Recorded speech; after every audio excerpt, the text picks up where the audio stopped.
నమస్కారం గురుగారు. శ్రీమాత్రే నమః. శ్రీ గురుభ్యో నమః. గురుగారు, జ్యేష్ఠ బహుళ అమావాస్య చాలా ప్రత్యేకమైన తిథి అని చెప్పవచ్చు. ఇది ప్రత్యేకమైన రోజు, విశేషమైన రోజు.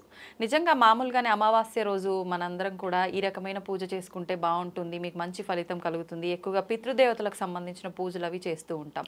మరి ఈ జ్యేష్ఠ బహుళ అమావాస్య రోజు నిజంగా ఏ రకమైన పూజలు చేసుకోవచ్చు? ఈ రోజు కూడా పితృదేవతలకు సంబంధించినవేనా, లేదంటే ఇంకేమైనా పూజలు చేసుకోవచ్చా?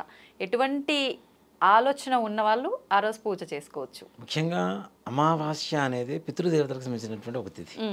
మనం మహాళాయ పక్షంలో కూడా అమావాస్య వస్తే ప్రతి ఒక్కరు, అంటే నిరుపేదలు కావచ్చు, ధనవంతులు కావచ్చు, ప్రతి ఒక్కరు కూడా పితృదేవతలకు సంబంధించినటువంటి కార్యక్రమం చేస్తూ ఉంటారు తప్పనిసరిగా. అవును గురుగారు. అంటే అపుత్రస్య గతిర్ నాస్తి, పుత్రులు లేకపోతే కొడుకులు లేరు, గతులు లేవని చెప్పి శాస్త్రం చెబుతూ ఉంది మనకి. అలాంటి కొడుకులు తప్పనిసరిగా చేస్తే ఆనందించేటువంటి వాళ్ళు ఎవరంటే పితృదేవతలు. ముఖ్యంగా వాళ్ళ ఆనందం, ఆత్మఘోష నివారణ కలిగి వాళ్ళ ఆత్మ సంతోషంగా ఉంటే వంశాభివృద్ధి జరుగుతుంది అనేటువంటిది శాస్త్రం మనకి. మనం అంతమంది కూడా పితృదోషం అనేటువంటి దాని గురించి చెప్పుకున్నాం. అసలు ప్రతినిత్యం పితృతర్పణం చేయాలి అనేటువంటిది ఒక ధర్మం. అమావాస్య రోజున 2 తర్పణాలు ఉంటాయి. ఒకటి పితృతర్పణం, 2 యమతర్పణం. ఇది ఎప్పుడు వినలేదు. యమతర్పణం అనేది కూడా ఉంటుంది. పితృతర్పణం అనేది పితృదేవతలకు చేస్తుంటాం. వీళ్ళందరూ ఎవరి ఆధీనంలో ఉంటారు? యమధర్మరాజు ఆధీనంలో ఉంటారు. అలాగే మనకి మృత్యుదోషాలు పోవడం కోసం కూడా యమధర్మరాజుకు కూడా తర్పణం వదులుతారు. దాన్ని యమతర్పణం అంటారు. ఈ 2 నిత్యం, అంటే నిత్యం చేసినా చేయలేకపోయినా కనీసం అమావాస్య రోజున చేయగలిగితే, అంటే ఇక్కడ ఒకటేనన్న, అమావాస్య వచ్చేసరికి పితృదేవతల తిథి కదా, ఆ సమయానికి వాళ్ళు వేచి చూస్తుంటారు, నా కొడుకు చేతిలోంచి నాకు తర్పణం వస్తుంది. మనకి వివాహంలో కూడాను ఒక సంకల్పం ఉంటుంది. తెలై సూర్యమండల పర్యంతం కృతరాశేర్వర్ష సహస్రావసానే అని చెప్పి ఒక మంత్రం వస్తుంది. అంటే ఏదైతే నువ్వులు ఇక్కడి నుంచి వదులుతూ ఉంటామో మనం, ఈ నువ్వులు చాలా మంది కూడాను ఇలా వదులుతారు, బొటన్ వేలు మీద నుంచి నీళ్ళు వదులుతారు. బొటన్ వేలు మీద నుంచి వెళ్ళేది పితృతర్పణం కాదు.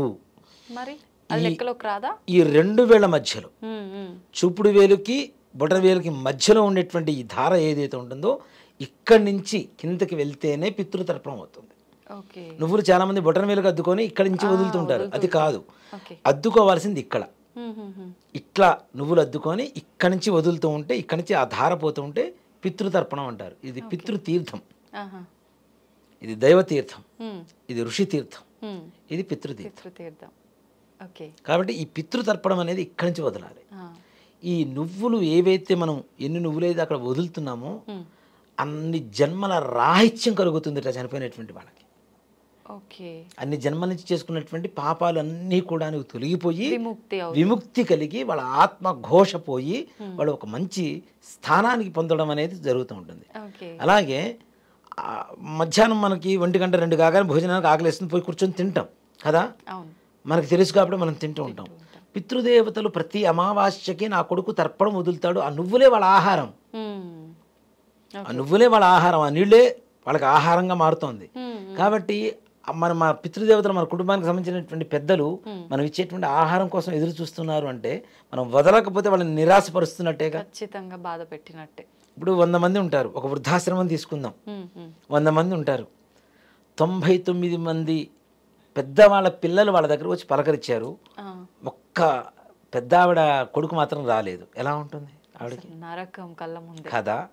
మరి కొంతమంది వ్యక్తులు ఈ పితృతర్పణం వదులుతూ ఉంటే మిగిలిన వాళ్ళతో కూడుకున్నటువంటి మిగిలిన పితృదేవతల పరిస్థితి ఏంటి?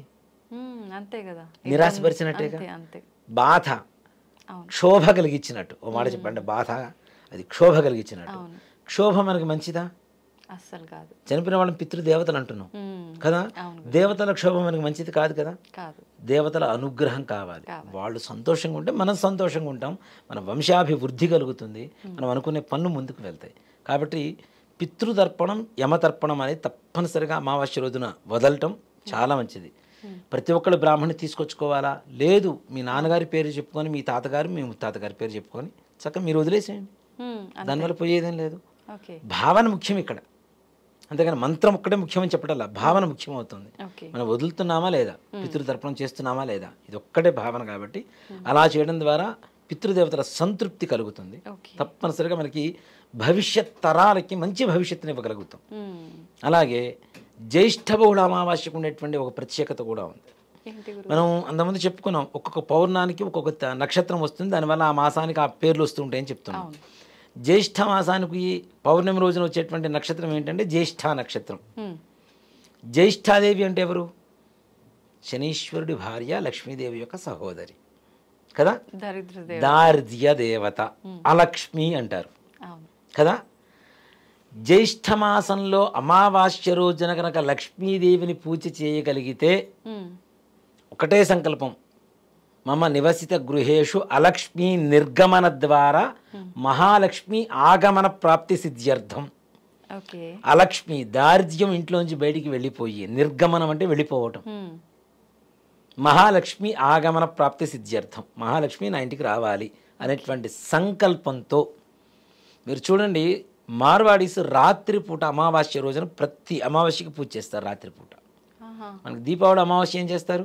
అవును, పూజ రాత్రిపూట పూజ చేస్తాం. మనకి అమావాస్యకి లక్ష్మీ పూజ అనేటువంటి ఒక సంస్కృతి సంప్రదాయం అనేది ఉత్తర భారతదేశం నుంచి వచ్చింది. ఓకే. మనం పౌర్ణమి రోజున లక్ష్మీదేవికి లలితమ్మ వారికి ఇట్లా పూజలు చేస్తూ ఉంటాం. మనకి ఎందుకంటే స్వస్తి శ్రీ చాంద్రమానేన అంది, చాంద్రమానం. వాళ్ళు స్వస్తి శ్రీ సౌరమానేన అని రాస్తారు. వాళ్ళు సౌరమానం అంటే సూర్యుడిని ప్రధానంగా తీసుకుంటారు. సూర్యుడికి ప్రధానమైనటువంటి తిథి ఏమిటి? అమావాస్య. కాబట్టి లక్ష్మీదేవిని వాళ్ళు విశేషంగా పూజ చేస్తారు. మార్వాడీస్ లక్ష్మీదేవిని ఎంత శ్రద్ధగా చేస్తారంటే అంత శ్రద్ధగా చేస్తారు. దాని వల్లనే వాళ్ళకి లక్ష్మీదేవి యోగం కలుగుతుంది. చాలా వరకు ధనవంతులుగానే ఉంటారు. వాళ్ళలో ముష్టితే వాళ్ళు ఎవరు ఉండరు. అస్సలు ఉండరు. ముఖ్యంగా ఒక మార్వాడి పుట్టాడు ఒక ఇంట్లో, పుట్టిన తర్వాత వాడికి 15 ఏళ్ళు రాగానే వాడి చదువుతో సంబంధం లేదు. 15 ఏళ్ళు రాగానే ఫంక్షన్ చేస్తారు. మన ధోతి ఫంక్షన్ చేస్తాం కదా, అట్లానే ఫంక్షన్ చేస్తారు. చేసి తాత, తండ్రి, బాబాయ్, మేనమామలు ఇట్లా బంధువులు ఎవరైతే ఉంటారో తలా ఒక 5 లక్షలు ఇస్తారు వాడికి. 1 కోటిన్నర అవుతుంది. వాడితో ఒక హోల్సేల్ బిజినెస్ పెట్టిస్తారు. వాడి దగ్గర నుంచి రిటైలర్స్ మళ్ళీ వీళ్ళే కొనుక్కుంటూ ఉంటారు. సూపర్. అంటే వాడికి బిజినెస్ ఇస్తున్నారు కదా, అంటే వ్యాపారం పెట్టించడమే కాకుండా దాన్ని కొనసాగించేటువంటి అవకాశాన్ని కూడా వీళ్ళే ఇస్తున్నారు. వీళ్ళు రిటైలర్స్ వీళ్ళే కొనుక్కుంటుంటారు వాడి దగ్గర. మార్వాడీస్ చూడండి, అదర్స్ దగ్గర ఎవరి దగ్గర కొనరు, మార్వాడీస్ దగ్గర మాత్రమే మరలా కొంటారు హోల్సేల్. ఎంత శత్రుత్వం ఉన్నా సరే మరలా వాళ్ళ దగ్గరే కొంటారు, అంతేగాని వేరే రకమైన సమస్య ఉండదు. అంటే వాళ్ళలో ఐకమత్యం అనేది ఒకటి ఉంది. అలాగే లక్ష్మీదేవిని అతి పవిత్రంగా చూస్తారు వాళ్ళు. అర్ధరాత్రి పూట మీరు దీపావళి చూసుకుంటే బేగం బజార్ అటువైపు వెళ్తే అర్ధరాత్రి పూట మాత్రమే పూజ చేస్తుంటారు లక్ష్మీదేవికి. వాళ్ళు చేస్తే చాలా విశేషం. అందులో జ్యేష్ఠ మాసం, దారిద్ర్య దేవత వెళ్ళిపోయి మనకి మహాలక్ష్మీదేవి అనుగ్రహం కలగాలి అంటే రాత్రి 9 గంటల నుంచి మనం చెప్పబోయేటువంటి పూజా విధానం ఏదేదో ఉందో అది చేసుకోమని నిజంగా వచ్చే జ్యేష్ఠ బహుళ అమావాస్యకి అమితమైనటువంటి ఆనందంతో, అమితమైనటువంటి ఐశ్వర్యంతో తొలదూగుతారు గ్యారంటీగా. అంత లక్ష్మీ అనుగ్రహం కలుగుతుంది. అయితే తొందరగా తెలుసుకోవాల్సిందే గురుగారు, చెప్పేయండి. ఈ అమావాస్య రోజున, జ్యేష్ఠ బహుళ అమావాస్య రోజున సాయంకాలం స్నానం చేసి పూజా గృహాన్ని ఆవు పేడతో కొద్దిగా వృత్తాకారంలో రౌండ్గా కొద్దిగా అలికి దాని మీద పసుపు కుంకుమ వరిపిండి అంటే మరి బియ్య పిండితో ముగ్గు పెట్టి దాని మీద ఒక రావి ఆకు పెద్దగా తీసుకొని శుభ్రంగా కడిగి ఆ రావాకుని పెట్టి ఆ రావాకు మీద ఒక కలశాన్ని పెట్టుకోండి. చక్కగా లక్ష్మీ అమ్మవారిని ఆవాహన చేస్తున్నాం, లక్ష్మీ అమ్మవారు అక్కడ వచ్చి కూర్చుందని చెప్పండి అనుకోండి. ఈ అమ్మవారి ముందు మనకి షాపుల్లో దొరుకుతుంటాయి లక్ష్మీ గవ్వలు అని చెప్పి దొరుకుతూ ఉంటాయి కదా, లక్ష్మీ గవ్వలు. అలానే గోమతి చక్రాలని ఉంటాయి. ఇవన్నీ కూడాను బయట పూజా స్టోర్స్లో దొరుకుతుంటాయి. అవి ఒక 11, ఇవి ఒక 11 తెచ్చిపెట్టుకోండి. శుభ్రంగా కడగండి, ఒక క్లాత్లో వేసి పొడిగా మంచిగా శుభ్రంగా తుడిచిపెట్టేసేయండి. వాటికి ఈ 11 వాటికి శుభ్రంగా బొట్లు పెట్టేసేయండి, గంధం పెట్టేసి కుంకుమ బొట్లు పెట్టండి. ఓం శ్రీం హ్రీం శ్రీం మహాలక్ష్మీ నమో నమః. ఇప్పుడు అష్టోత్తరం పూజ ఉంటుంది కదా, అమ్మవారి ప్రకృతియే నమః ఒక నామం, ఒకసారి ఈ మంత్రం మనం చెప్పిన మంత్రం, మళ్ళీ ఇంకోసారి నామం, ఇంకోసారి మంత్రం, ఇంకోసారి నామం, ఇంకోసారి మంత్రం. ఇలా అమ్మవారికి మల్లెపూలతో పూజ చేయండి. అఖండమైనటువంటి ఐశ్వర్యాన్ని ఇస్తుంది అమ్మవారు. జ్యేష్ఠ బహుళ అమావాస్య రోజున సమయం గురుగారు రాత్రి 9 గంటల నుంచి తప్పనిసరిగా. ఈ లక్ష్మీ గవ్వలు ఇవన్నీ ఏం చేయాలి, ఈ లక్ష్మీ గవ్వలు గోమతి చక్రాలు ఏం చేయాలి అనేటువంటి ఒక సమస్య వస్తుంది పూజ అయిపోయిన తర్వాత. మనం పూజ చేసే ముందు ప్లేట్లో పెడతాం కదా, ప్లేట్లో పెట్టే ముందు ఒక ఎల్లో కలర్ క్లాత్ తీసుకొని దాంట్లో ఇవన్నీ పెట్టేసి పూజ చేసి చక్కగా మూట కట్టేసి ఇంట్లో ఎక్కడైతే మనం డబ్బులు పెట్టుకుంటామో బీరువా ఎక్కడైతే డబ్బులు పెట్టుకుంటామో ఆ బీరువాలో ఆ మూలను చక్కగా ఈ మూట మూట పెట్టేసి రోజు దానికి కొద్దిగా 2 అక్షతలు వేసి లక్ష్మీదేవి ఆ గవ్వల్లోనూ గోమతి చక్రాల్లో ఉన్నది అనేటువంటి భావనతో పూజ చేసుకుంటే తప్పనిసరిగా మహాలక్ష్మి అనుగ్రహం కలుగుతుంది. దీపావళి నాటికి అంగరంగ వైభవంగా లక్ష్మీదేవి పూజ చేసుకునేటువంటి స్థాయికి వెళ్తాం. మరలా వచ్చే జ్యేష్ఠ బహుళ అమావాస్యకి దారిద్ర్యము అనేటువంటి మాట మన నోట్లో కానీ మన ఇంట్లో కానీ మన ఒంట్లో కానీ లేకుండా చేసి మహాలక్ష్మి మన ఇంట్లో స్థిరంగా నివాసం ఉంటుంది. తప్పనిసరిగా అందరికీ కావాల్సింది అదే. అష్టైశ్వర్యాలు సంతానం కానివ్వండి, ఈ ప్రతి ఒక్కటి 8 ఐశ్వర్యాలు అన్నీ ఉంటాయి. వాటిల్లో దాసీ జనం అనేది కూడా పెద్ద సమస్య. వాళ్ళ రోజున పనిచేసేటువంటి వాళ్ళు ఉంటారు కదా, వాళ్ళు కూడా మంచి వాళ్ళు దొరకడం కూడా పెద్ద సమస్య. నిజంగానే అష్టైశ్వర్యాల్లో దాసీ జనం అనేది ఒక ఐశ్వర్యం. అంటే మన మాట వింటూ మనకు అనుకూలంగా పనిచేస్తూ మనకు నమ్మకంగా ఉండేటువంటి పని వాళ్ళు దొరకడం అనేది గొప్ప అదృష్టం. అంటే అష్టైశ్వర్యాలు ఒక ఐశ్వర్యం అని చెబుతున్నారు దాన్ని. అలాంటివి కూడా మనకి తప్పనిసరిగా సమకూరుతాయి. ఇలాంటి సమస్యలతో ఉన్నత స్థానంలో ఉన్నటువంటి వాళ్ళు బాధపడుతున్నటువంటి వాళ్ళు చాలా మంది ఉన్నారమ్మా. నమ్మకమైనటువంటి వ్యక్తులు దొరక్క, వీళ్ళు చెప్పిన మాట వినక, పిల్లలు ఎక్కడో లండన్లోనో అమెరికాలోనో ఉంటూ ఇక్కడ తల్లిదండ్రులు చూడమంటే వీళ్ళని వాళ్ళు గమనిస్తున్నంతసేపు మాత్రమే కరెక్ట్గా చూస్తూ తర్వాత వీళ్ళని పక్కన పడేసి వాళ్ళకి కావాల్సిన వాళ్ళు వండుకొని తింటూ వీళ్ళని సరిగా ఇలా చూడకుండా ఉండటం, ఇలాంటివి కూడా జరుగుతున్నాయి. కాబట్టి అలాంటి వాటికి కూడా ఇది నిజంగా మంచి రెమెడీ. నిజంగా చాలా ఆనందపడే విషయం గురువుగారు. చాలా ఇప్పుడు అన్నిటికీ పరిహారాలు ఉంటాయి కానీ ఇటువంటి ఒక సమస్యకి ఇప్పటివరకు ఎక్కడ వినలేదు. మన ఈ అమావాస్య రోజున కనుక చేయగలిగితే తప్పనిసరిగా లక్ష్మీదేవి అన్ని ఆవిడే దగ్గరుండి సంరక్షించుకుంటూ ఉంటుంది ఇంటిని. నిజంగా అద్భుతమైన రెమెడీ గురువుగారు. ధన్యవాదాలు. శ్రీమాత్రే నమః. శ్రీ గురుభ్యో నమః.